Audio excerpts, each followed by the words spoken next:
একটি জিমেল অ্যাকাউন্টের গুরুত্ব আমাদের প্রত্যেকের কাছে কিন্তু খুবই গুরুত্বপূর্ণ। কারণ আমরা যখন একটা নতুন ফোন কিনি, সেই নতুন ফোনের মধ্যে কিন্তু প্রথমেই জিমেল অ্যাকাউন্টে লগ ইন করতে হয়, তারপরে কিন্তু আমরা ফোনটি ব্যবহার করতে পারি যে কোনো অ্যাপ্লিকেশান। অর্থাৎ বিশেষ করে আপনি যে কোনো গুগলে সার্চ করুন অথবা আপনি ইউটিউব চালান, তার কারণে কিন্তু আমাদের প্রত্যেকের নর্মাল কিছু কাজ করতে গেলেও কিন্তু জিমেল অ্যাকাউন্ট লাগে। আর জিমেল অ্যাকাউন্টকে যদি আপনি প্রোটেক্ট করতে চান, তাহলে কিন্তু আজকের এই ভিডিওটি আপনার জন্য খুবই গুরুত্বপূর্ণ হতে চলেছে। কারণ আপনার জিমেল অ্যাকাউন্টে যদি প্রোটেক্ট না থাকে, কেউ যদি আপনার জিমেল অ্যাকাউন্টের আইডি এবং পাসওয়ার্ডটি হ্যাক করে নেয়, তাহলে কিন্তু যে কেউ লগ ইন করে নিতে পারে এবং আপনার জিমেল অ্যাকাউন্টের থ্রু দিয়ে আপনার সমস্ত তথ্য কিন্তু তার কাছে চলে যেতে পারে এবং সে আপনার জিমেল অ্যাকাউন্ট তার ইচ্ছা খুশি মতন ব্যবহার করতে পারে। তো যাই হোক বন্ধুরা, আজকের ভিডিওটি খুবই গুরুত্বপূর্ণ, কারণ প্রতিটি স্মার্টফোনে প্রত্যেকেরই কিন্তু জিমেল অ্যাকাউন্ট রয়েছে। আপনি যদি এই একটি কাজ করে ফেলেন, তাহলে আপনার জিমেল অ্যাকাউন্টের পাসওয়ার্ড হ্যাক করলেও সে কিন্তু লগ ইন করতে পারবে না। তো তার জন্য কিন্তু আপনাকে এই ভিডিওটি মনোযোগ সহকারে প্রথম থেকে লাস্ট পর্যন্ত দেখতে হবে এবং আমি কি কি সেটিংস দেখাচ্ছি আপনাদেরকে, সেটি কিন্তু আপনারা যদি করে ফেলেন, তাহলে কিন্তু অতি সহজেই আপনার জিমেল অ্যাকাউন্টটি পুরোপুরিভাবে সেফ থাকবে, আমি 100% বলতে পারি। তো চলুন বেশি কথা না বাড়িয়ে কিভাবে আপনি সেই সেটিংসটি করবেন আপনাদেরকে দেখাই। আপনার ফোনের জিমেলটিকে সেভ এবং সিকিউর রাখার জন্য আপনি সরাসরি চলে আসুন আপনাদের ফোনে যেখানে জিমেল অ্যাপ্লিকেশনটি রয়েছে। সেই জিমেল অ্যাপের উপর আপনি যখন ক্লিক করছেন, দেখুন রাইট সাইডে ডান দিকে উপরে কর্নারের দিকে দেখতে পাবেন যে একদম আপনাদের নামের প্রোফাইল যে লোগোটি রয়েছে, এই নামের প্রোফাইল লোগোতে আপনি ক্লিক করে দিন। দেখুন ক্লিক করলে আপনাদের কাছে উপরে আপনার জিমেল আইডিটি রয়েছে এবং তার ঠিক নিচে রয়েছে গুগল অ্যাকাউন্ট। তো গুগল অ্যাকাউন্টে আপনি ক্লিক করে দেবেন। যখনই আপনি গুগল অ্যাকাউন্টে ক্লিক করছেন, দেখবেন এইরকম একটা ইন্টারফেস আপনাদের কাছে কিন্তু ওপেন হবে। এরপরে আপনি একটু স্ক্রল করে সাইডে স্ক্রল করুন, দেখতে পাবেন একটা জায়গায় সিকিউরিটি লেখা রয়েছে। তো আপনি সেই সিকিউরিটি অপশানে ক্লিক করে দিন। সিকিউরিটি অপশানে যখন ক্লিক করছেন, দেখুন আপনাদের যে সেটিংসটির কথা আমি বলেছিলাম যে 2 স্টেপ ভেরিফিকেশন, এই 2 স্টেপ ভেরিফিকেশনটি দেখুন আমার এখানে অফ রয়েছে। আপনাদের প্রত্যেকে কিন্তু এই 2 স্টেপ ভেরিফিকেশনটি অন করতে হবে। তো কিভাবে আপনি করবেন, সরাসরি 2 স্টেপ ভেরিফিকেশনের উপরে ক্লিক করুন। আপনি যখন 2 স্টেপ ভেরিফিকেশনের উপরে ক্লিক করছেন, তারপরে দেখুন নিচের দিকে কন্টিনিউ বাটন রয়েছে, আপনি একটা কন্টিনিউতে ক্লিক করে দিন। দেখুন এইরকম একটা ইন্টারফেস কিন্তু আপনাদের সামনে উপস্থিত হবে, কারণ এখানে আপনাকে কিছু কাজ করতে হবে, তবে কিন্তু সেই 2 স্টেপ ভেরিফিকেশনটি অন হবে।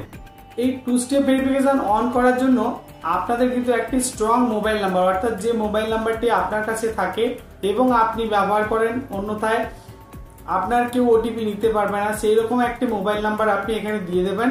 অ্যাড ফোন নাম্বার যেখানে লেখা রয়েছে আপনি ক্লিক করে দিন। অ্যাড ফোন নাম্বারে ক্লিক করার পরে দেখুন ডান সাইডে একটা দেশের লোগো দেখা যাচ্ছে। এখান থেকে যেহেতু আমি ইন্ডিয়া থেকে করছি, তো আপনারা ইন্ডিয়াটি সিলেক্ট করে নেবেন।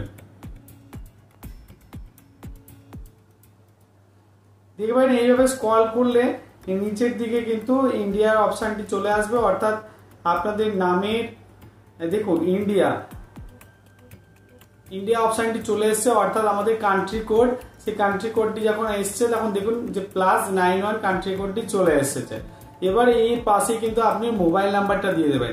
আমি এখানে আমার মোবাইল নাম্বারটা দিয়ে দিচ্ছি, আপনারা প্রত্যেকে কিন্তু আপনাদের স্ট্রং মোবাইল নাম্বারটি দিয়ে দেবেন। দেখুন মোবাইল নাম্বারটা ফিল আপ করার সাথে সাথে কিন্তু একটা কোড এসছে, সেই কোডটা আপনাদের কাছে চলে আসবে। তো আপনারা কোডটা এখানে দিয়ে দেবেন, দিয়ে ভেরিফাইড করে দেবেন।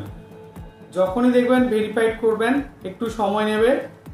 দেখুন ভেরিফাইড হয়ে যাওয়ার পরে আপনাদের এখানে দেখাবে you are now protected with 2 step verification, অর্থাৎ আপনার এই জিমেল আইডিটি 2 স্টেপ ভেরিফিকেশনে অ্যাক্টিভেট হয়ে গেছে। এবার এখান থেকে ডান করে দিন।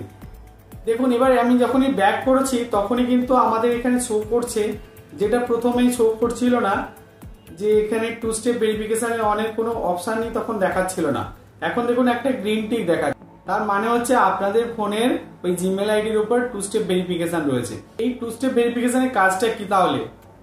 আসল কাজটি হলো আপনাদের মেল আইডিটা অন্য কেউ নিয়ে নিতে পারে, এই মেল আইডির পাসওয়ার্ডও অন্য কেউ হ্যাক করে নিয়েছে, এমনটা মনে করুন যদি কেউ করে ফেলে, যে কেউ মেল আইডিটি লগ ইন করতে পারতো। আর এই 2 স্টেপ ভেরিফিকেশনটি যখন আপনি অন করে রাখছেন, তার ফলে যেটি হচ্ছে, কেউ যদি মেল আইডি দিয়ে লগ ইন করতেও চায়, তারপরে আপনি যে মোবাইল নাম্বারটি দিলেন, সেই মোবাইল নাম্বারটিতে কিন্তু একটি ভেরিফিকেশন ওটিপি আসবে। যতক্ষণ না সেই মোবাইল নাম্বারের থ্রু দিয়ে ভেরিফিকেশন ওটিপিটি সাবমিট হচ্ছে, ততক্ষণ কিন্তু ওই মেল আইডিটি কখনোই লগ ইন করা যাবে না। তো এটার কিন্তু একটা দারুণ প্রোটেকশন রয়েছে।